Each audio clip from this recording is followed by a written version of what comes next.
Back when Eisenhower was the president, golf courses is where most of his time was spent.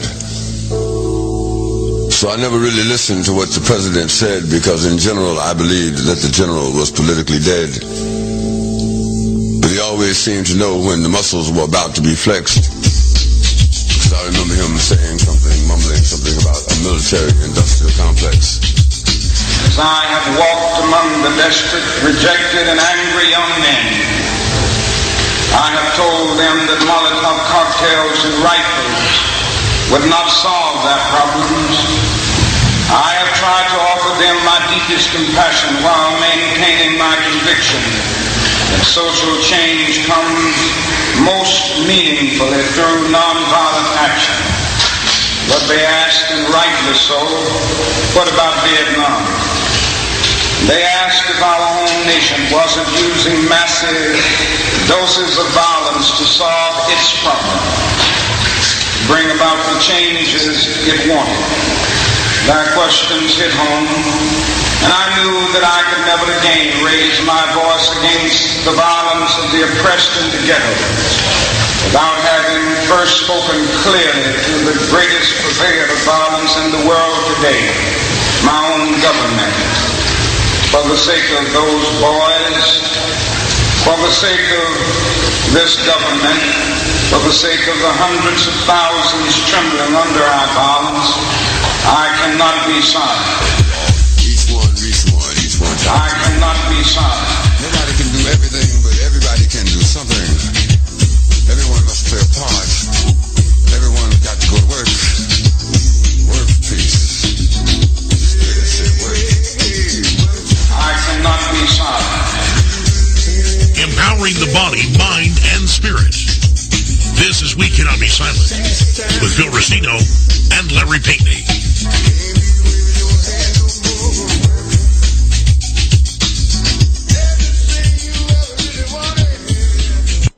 You are listening to the United We Strike Radio Marathon. The website is unitedwestrike.com.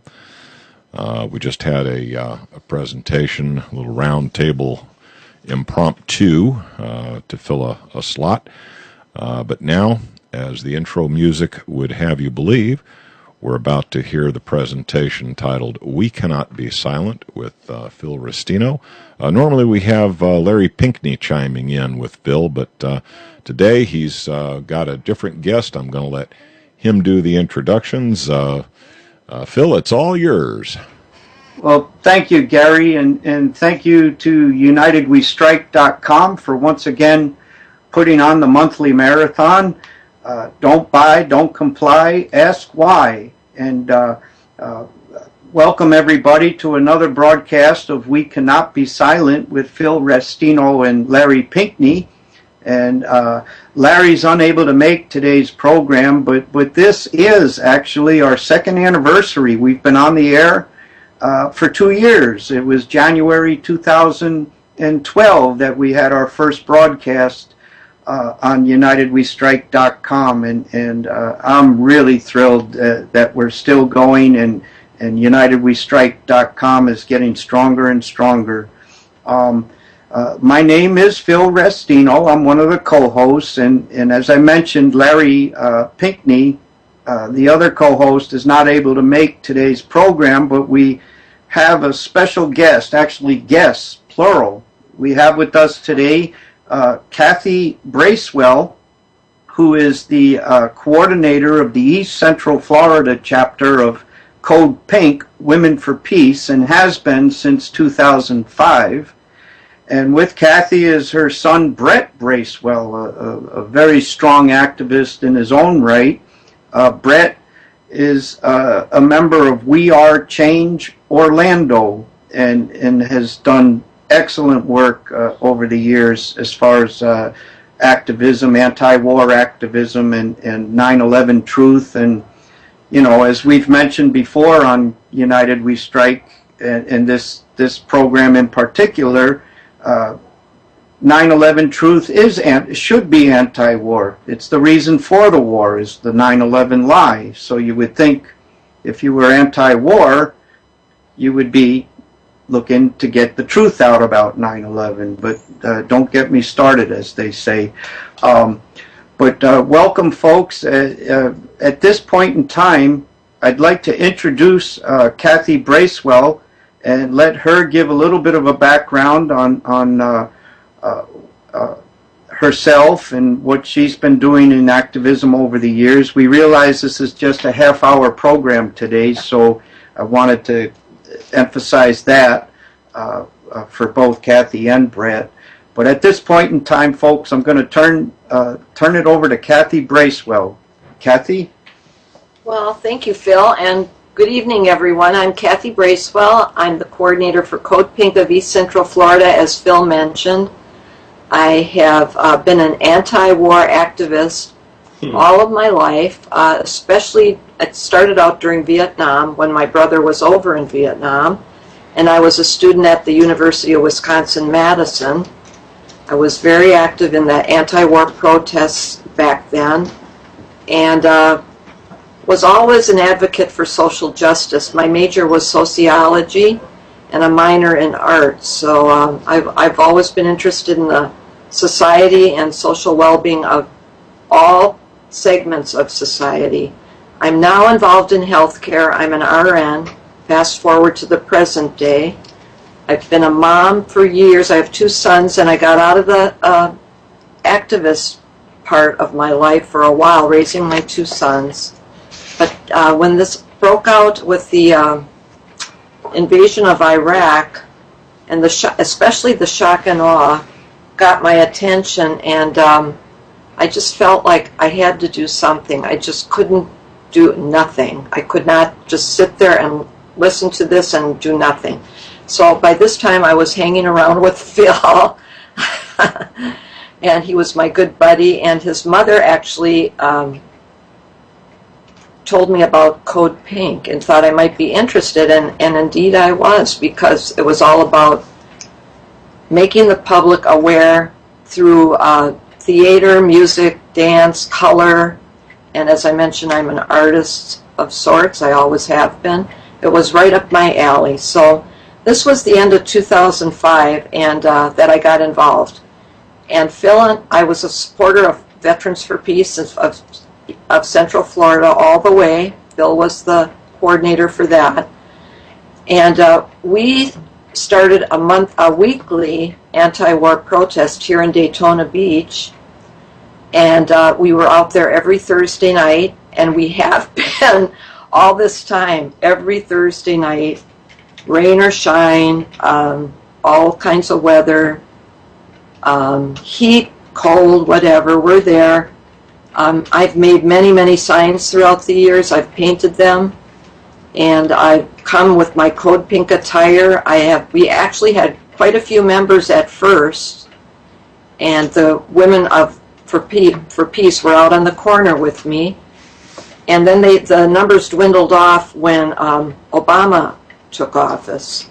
However, I have not given up. I've been out there trying to recruit members. It's very hard to do now.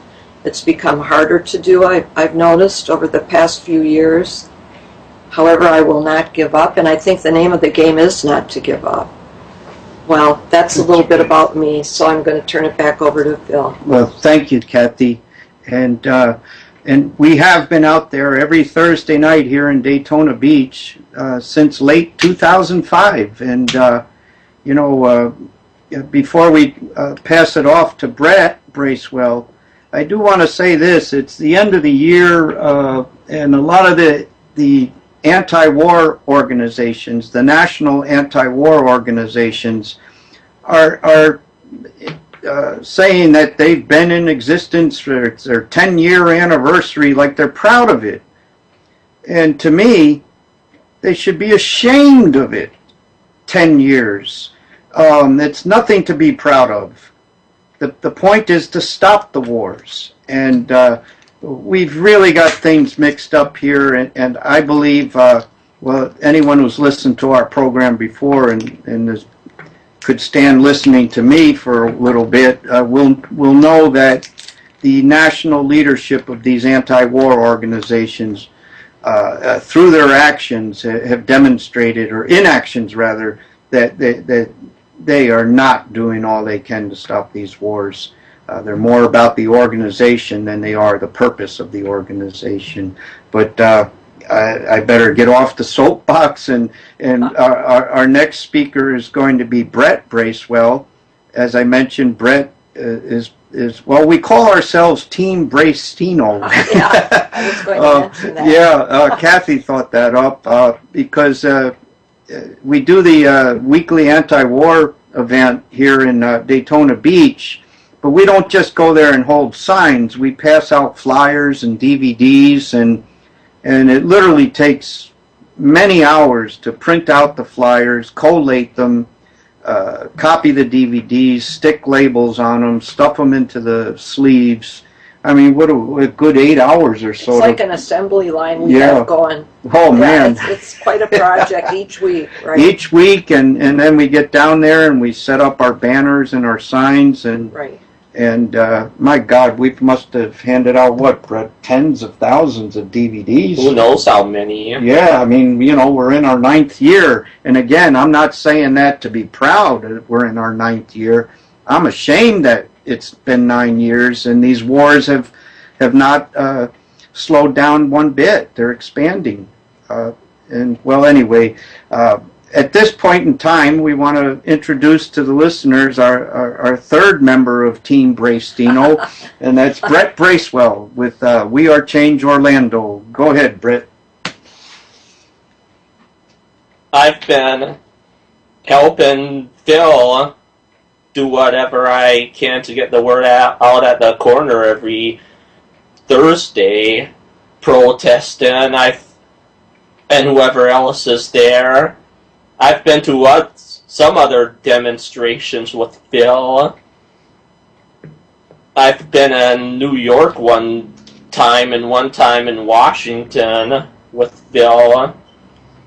It seems like, as important as it is for people to get their head out of the sand and wake up and understand what's really going on, it seems like people are fixing to get their heads out of the sand and wake up little by little at least. We used to have real ignorant people yell the stupidest stuff at us that someone could possibly yell at somebody, even just for protesting against the wars.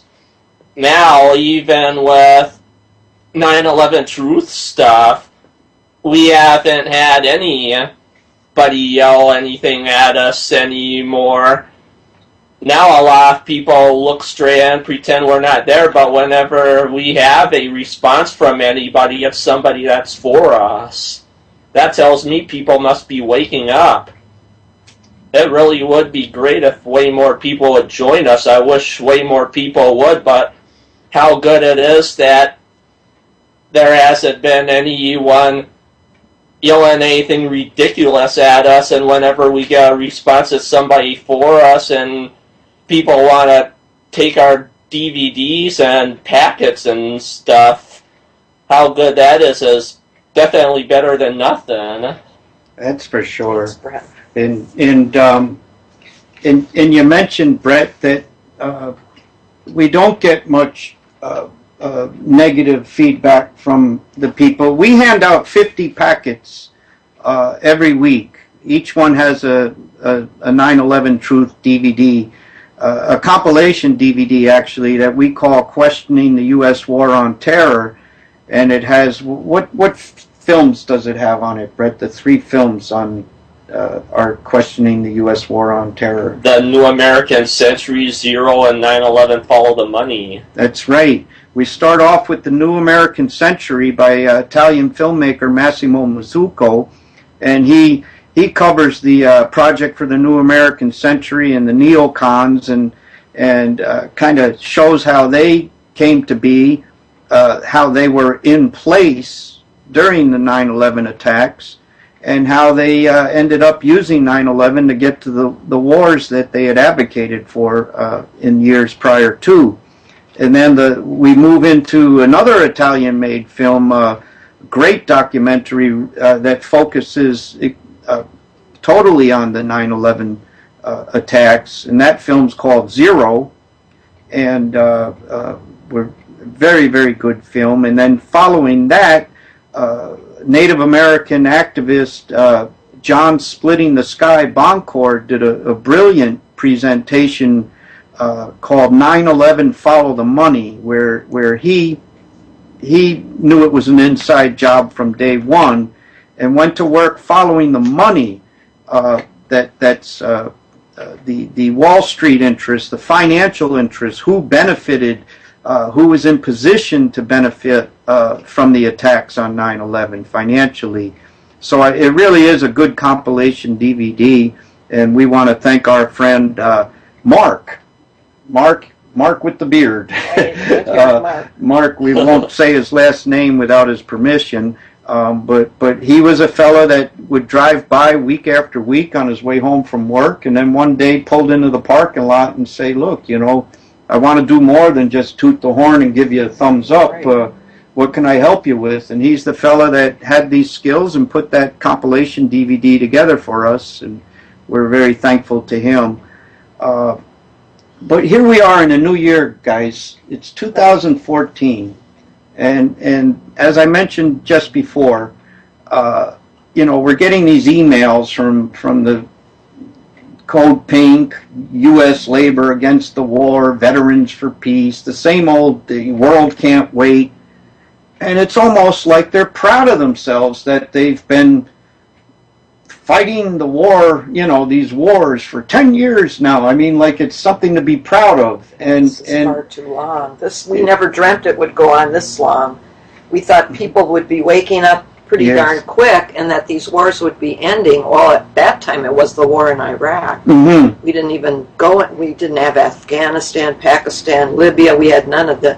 Now it's everywhere, it seems, in Africa. We had Afghanistan before Iraq. That was the only one before Iraq, though, wasn't it? It wasn't really publicized. People didn't get into it. We didn't really know what was going on there. Iraq was the biggie. Yes. And that was a full-scale invasion, Iraq, even though we had been killing people in Afghanistan, as Brett mentioned, just weeks after the 9/11 attacks. Good point. And as the, you know, anyone doing a little research or watching some of these 9/11 truth documentaries will learn that the plans to invade Afghanistan were in place weeks, if not months, before the 9/11 so-called surprise attacks even happened. And the American people don't know this. That's why that's why we're out there every week. Because the media has failed us. It's totally owned by the corporate interests that benefit from these wars and keeping the people misinformed. So it's on us to be the media ourselves, and that's what we try to do locally. And I think that's our main goal, is to educate as many people as we can as to what has really happened here, because people are totally unaware of it. They just go about their everyday, and really there's a lot to do every day. People are working, trying to make ends meet, and they really don't have time to check into all this. So we do that. We have all that information for them, and we're right there to hand it to them. But I'd like to see happen in 2014 is that we reach out to even other areas. Like I'm thinking a little bit about going into groups that we normally wouldn't. We've been to the 9/12 groups, but I'd like to put our thinking caps on and think of how we could reach out to other people that we have not done as yet. I mean, we're always on the corner. We do have events. We're always out there at the Daytona 500 and during the summer at the Coke Zero. We're at these huge events and where there's thousands of people. And that we do every year. But I'm thinking, what else could we do to reach other groups or people that we normally don't talk to? Not the peace groups so much, but the other groups. That's what I'm thinking about. I don't know about you guys, if you have any thoughts. Well, I'm glad you mentioned that, Kathy, because, you know, I listen to the Power Hour with Joyce Riley every morning, and a wonderful program, and some of the listeners here at UnitedWeStrike.com are very familiar with that program. often from Joyce and the callers, where are the preachers?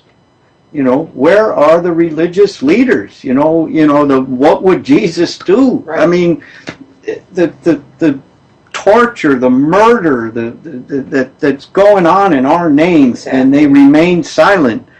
Right. And you go back to Martin Luther King's Beyond Vietnam speech, which some say, and this might be a reason why they're silent. Some say that sealed his death warrant. A year to the day later, he was shot and killed. Right. But my God, I think we need to start approaching the churches. Well, that's a good idea, Phil. We'll talk more about that and make our plans for. And one thing that you've taught me is to not be so hard on these people. Because they get defensive and they won't invite you in. No, they won't. Yeah. You just have to use the right approach. Yeah. Be diplomatic with it.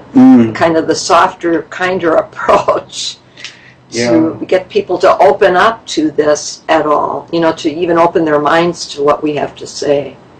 Yeah, and that's been a learning process for me. I used to be mad at everybody for not being mad about what was going on. It's really changed over the years. and that doesn't work. But one thing is, and I know we're running short on time, but what I did want to bring up is the hypocrisy, and this goes back to the religious leaders as well. But we have an African American president sending African American troops and poor white troops and other people of color to Africa to kill brown and black-skinned Africans. And this has been in Libya. The attack on Libya, March 19, 2011, was so in our face. We had left and right politicians, left and right pundits on television, all calling for Obama's impeachment. And this is very important to note, the national leadership of the anti-war organizations were totally mute on the impeachment of Obama for his shock and awe attack on Libya. And Libya right now is, every country we go in and attack, there's the death and destruction that follows afterwards is horrendous. And Brett, we do our demonstration on a street corner that borders the black section of the city. In Daytona Beach, the population is 35-40% black. And we come across a lot of black folks at our demos, and we don't hide we're straight up. We don't hide we don't temper our message. It's the same no matter who's committing these illegal wars. We have a sign that we have a number of signs that say war crimes are war crimes, prosecute Bush, impeach Obama. Exactly. We hand out the flyers about AFRICOM, and usinafrica.com is a wonderful website. You download the flyer and put it out in your community. But Brett, what would you have to say about the black folks and our interactions with them during our demos, and how we're consistent about speaking out against Obama the same we spoke out against Bush? Even though we have those war crimes are war crimes, prosecute Bush, impeach Obama signs, no black person has ever really yelled at us or nothing. That tells me there must be hope that they're starting to wake up and realize there's something not quite right with Barack Obama. Maybe they disagree with us that Barack Obama's no good and need to be impeached, but they respect us because they see that we're for real. Or maybe they really are fixing to wake up. You never know. They could be waking up thinking something's really not right, and I really can't see how they can't be, because how in your face is it when the war in Libya started with him in office? That's right. That's right. That's to me, that's a smoking gun to waking up to what Barack Obama's about. And that's right. And our friend Larry Pinkney, who we got a chance to visit this past summer, in person. That was wonderful. And we had a great time with Larry Yes, we did. and his partner Caroline. But he mentioned to me when Larry and I first connected that the racism charge, by holding Barack Obama, a black president, to a different standard because of his race, which the anti-war, and still to this day, Code Pink, Vets for Peace, Yeah. all of them, still to this day, do not apply the same public standard of a public Right. call of impeachment. He said that right there is racism. It is racist, right And there. yeah, and as a black man, he couldn't have been more offended, you know. Yeah, really. And Hey guys, and I got to butt in here. We're coming up on about a minute and a half, and I want to make sure that any websites that you want to promote get promoted before I have to, pull out the hook and drag you off the stage. great, thank you, Gary. Okay, well let's get those websites out. If you're not active in your own community, if there's not an anti-war demonstration, a weekly demo or monthly, whatever, in your own community, all you need is 2 people and a sign. And join your local chapter of Veterans for Peace, veteransforpeace.org, Code Pink, Women for Peace, codepinkalert.org, and We Are Change, wearechange.org. There's chapters everywhere. And no need to reinvent the wheel. And if you want to see these anti-war organizations really walk the walk, and they're not, then the way to do it is join them and make them walk the walk. And that's what we do here. And I hope some of you listeners will do the same. Thank you so much. Thank you. Thanks for. Thank you. Appreciate you stopping by and giving us your presentation as always, Phil. You take care. I'm going to take us out with a little reggae tune for a change, something a little, something to show folks that I'm not absolutely unidimensional in my choices of music.